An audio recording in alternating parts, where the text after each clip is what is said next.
제25장.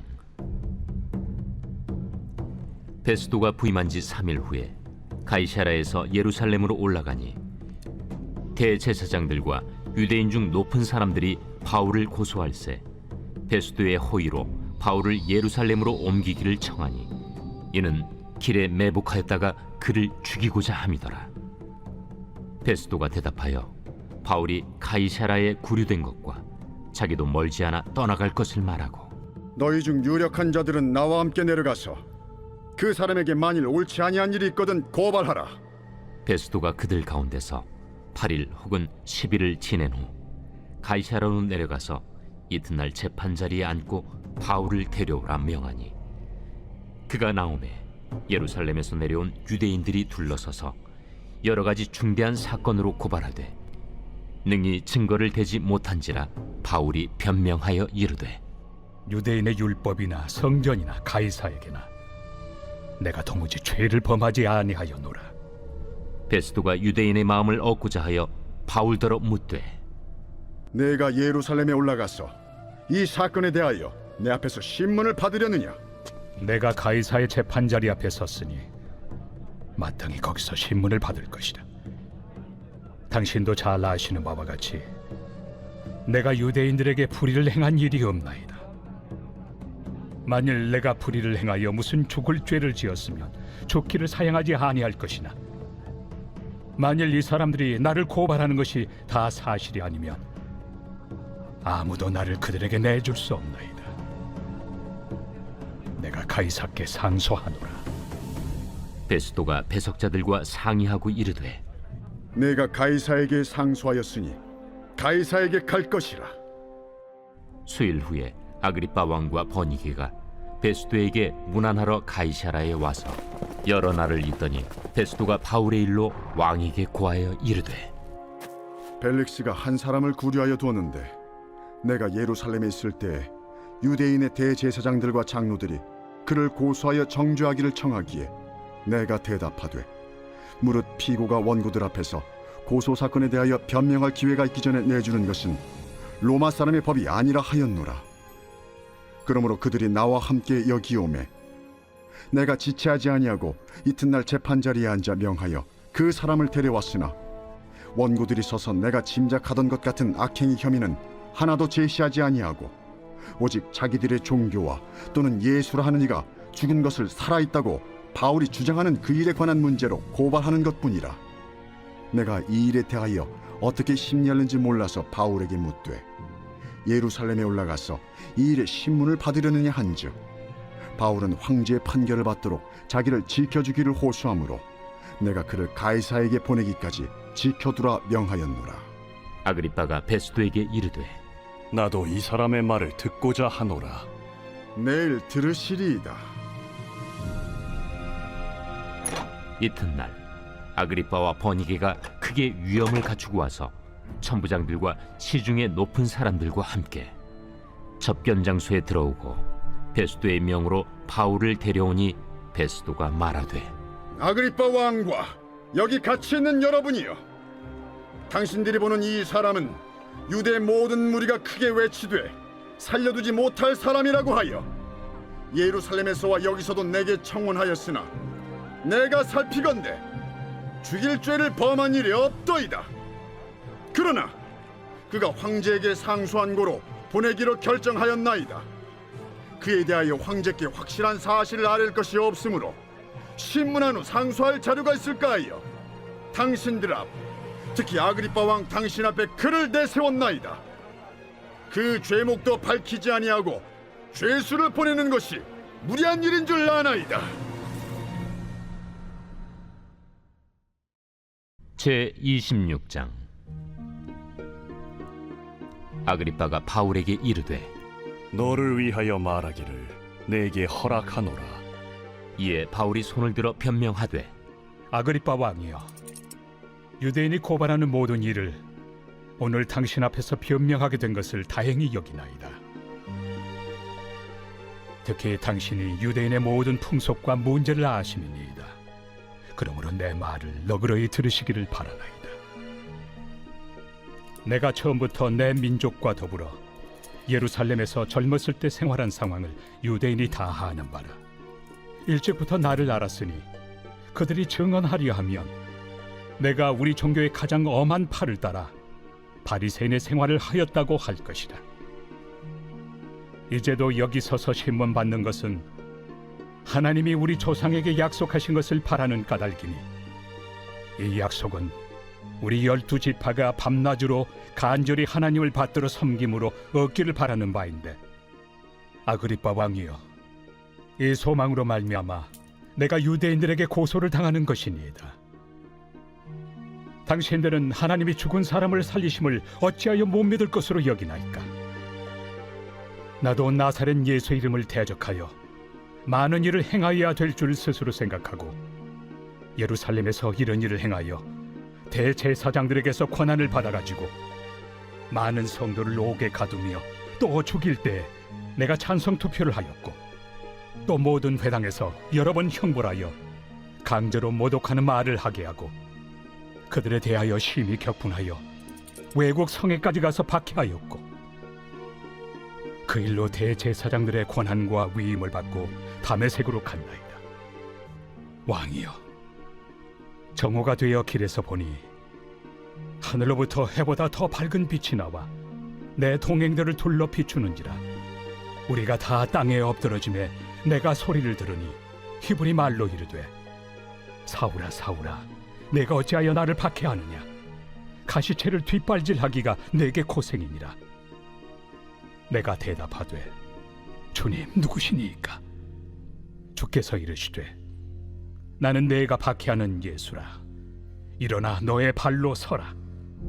내가 네게 나타난 것은 곧 내가 나를 본 일과 장차 내가 네게 나타날 일에 너로 종과 증인을 삼으려 함이니, 이스라엘과 이방인들에게서 내가 너를 구원하여 그들에게 보내어 그 눈을 뜨게 하여 어둠에서 빛으로, 사탄의 권세에서 하나님께로 돌아오게 하고, 죄 사함과 나를 믿어 거룩하게 된 무리 가운데서 기업을 얻게 하리라 하더이다. 아그리빠 왕이여,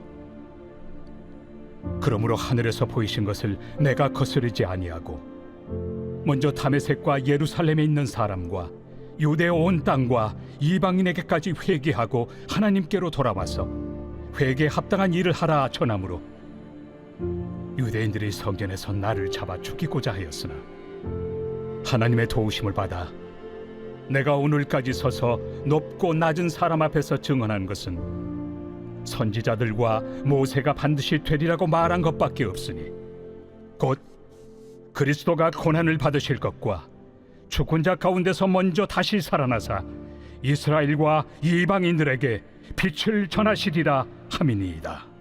바울이 이같이 변명하며 베스도가 크게 소리내어, 바울아, 내가 미쳤도다. 네 많은 학문이 너를 미치게 한다. 베스도가 가여, 내가 미친 것이 아니요 참되고 온전한 말을 하나이다. 왕께서는 이 일을 아시기로 내가 왕께 담대히 말하노니 이 일에 하나라도 아시지 못함이 없는 줄 믿나이다. 이 일은 한쪽 구석에서 행한 것이 아니니이다. 아그리빠 왕이여, 선지자를 믿으시나이까? 믿으시는 줄 아나이다. 내가 적은 말로 나를 권하여 그리스도인이 되게 하려 하는도다. 말이 적으나 많으나 당신뿐만 아니라 오늘 내 말을 듣는 모든 사람도 다 이렇게 결박된 것 외에는 나와 같이 되기를 하나님께 원하나이다. 왕과 총독과 버니게와 그 함께 앉은 사람들이 다 일어나서 물러가 서로 말하되, 이 사람은 사형이나 결박을 당할 만한 행위가 없다. 이에 아그리빠가 베스도에게 이르되, 이 사람이 만일 가이사에게 상소하지 아니하였더라면 석방될 수 있을 뻔하였다.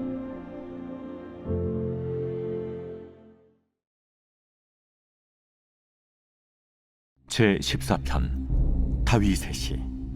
인도자를 따라 부르는 노래. 어리석은 자는 그의 마음에 이르기를 하나님이 없다 하는도다. 그들은 부패하고 그 행실이 가증하니 선을 행하는 자가 없도다. 여호와께서 하늘에서 인생을 굽어 살피사 지각이 있어 하나님을 찾는 자가 있는가 보려 하신즉 다 치우쳐 함께 더러운 자가 되고 선을 행하는 자가 없으니 하나도 없도다.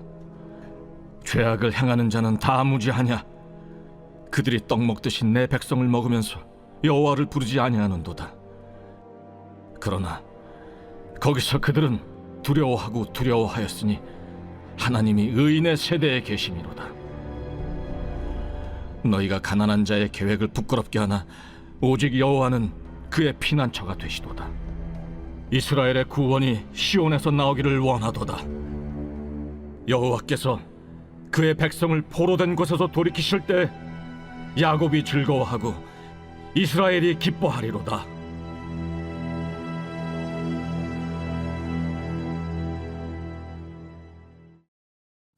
좋은 아침입니다.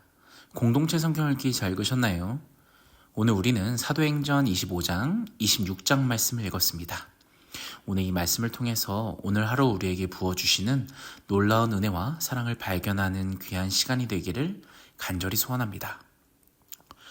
사도행전 25장은요, 이제 바울의 재판이 계속 이어지고 있는데요. 여기서 주목할 것은 바울이 처한 상황이 굉장히 지금 쉽지 않은 상황이다라는 것을 우리는 발견할 수 있습니다. 바울은 지금 2년 동안 가이사라 감옥에 갇혀 있었습니다.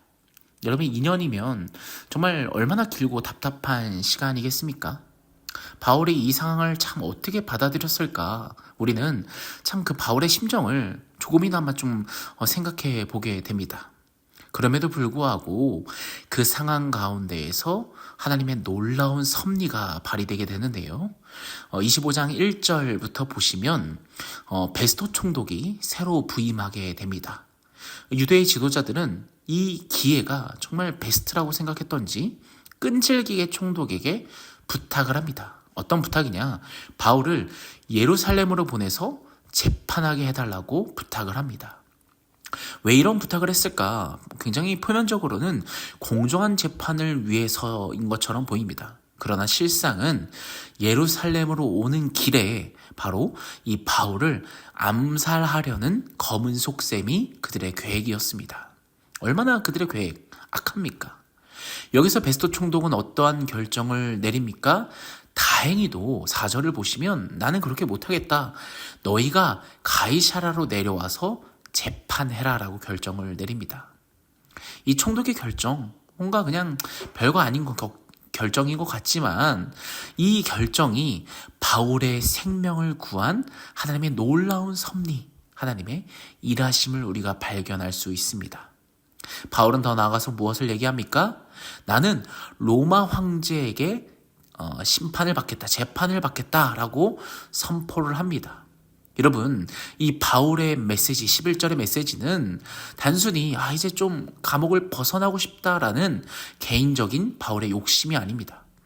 이 상소는요, 주님께서 사도행전 23장에 바울에게 주셨던 그 약속 무엇입니까? 담대하라. 너가 예루살렘에서 나를 증언했던 것처럼 로마에서도 증언해야 하리라. 이 놀라운 말씀을 성취하기 위한 하나님의 계획이 지금 이 사건을 통해서, 바울의 상소를 통해서 펼쳐지게 된다라는 것입니다. 그러면 어떻게 보면 이 모든 일들이, 유대인들이 바울을 암살하려고 계획했던 거, 또 새로운 베스토 총독이 가이사라에서 재판을 결정했던 거, 그 가운데에서 바울이 상소하면서 로마로 가야겠다 얘기했던 이 상소까지, 이 모든 이야기, 모든 사건이 얽히고 설켜서 결국 바울을 로마로 보내는 이 놀라운 일이 지금 바울의 인생에서 발현되고 있다라는 것입니다. 하나님의 섭리죠. 사랑하는 여러분, 우리의 삶에서도 인생을 살다 보면 예기치 않은 어려움과 또 계획의 좌절들이 우리에게 역임없이 찾아옵니다. 그러나 우리는 기억할 수 있습니다. 나의 뜻대로 되지 않는 그 순간에도 하나님은 그 모든 것을 합력하여 가장 선한 방향, 예수 그리스도의 영광을 나타내는 방향으로 우리를 인도하고 계신다라는 거. 하나님의 섭리, 하나님은 여전히 살아계시며 일하고 계신다라는 것을 우리는 기억해야 된다는 것입니다. 우리가 마치 길을 잃은 것 같다라고 생각이 될 때, 아니다, 나는 지금 하나님의 일하심에 올라탔다, 하나님의 섭리에 올라탄 인생이다라는 것을 우리가 굳게 믿고 살아가는 저와 여러분 되기를 간절히 소원합니다. 더 나아가서 이어지는 장면에서는 베스토가 아그리빠 왕 앞에서 바울의 재판 이야기를 합니다. 베스토는 바울의 죄가 도대체 무슨 죄인지 알 수가 없었습니다. 결국 베스토는 바울의 혐의를 이렇게 요약합니다. 19절에 보면 다만 자기들의 종교와 예수라고 하는 죽은 사람에 관한 일로 지금 다투는 것뿐이다 라고 이야기합니다.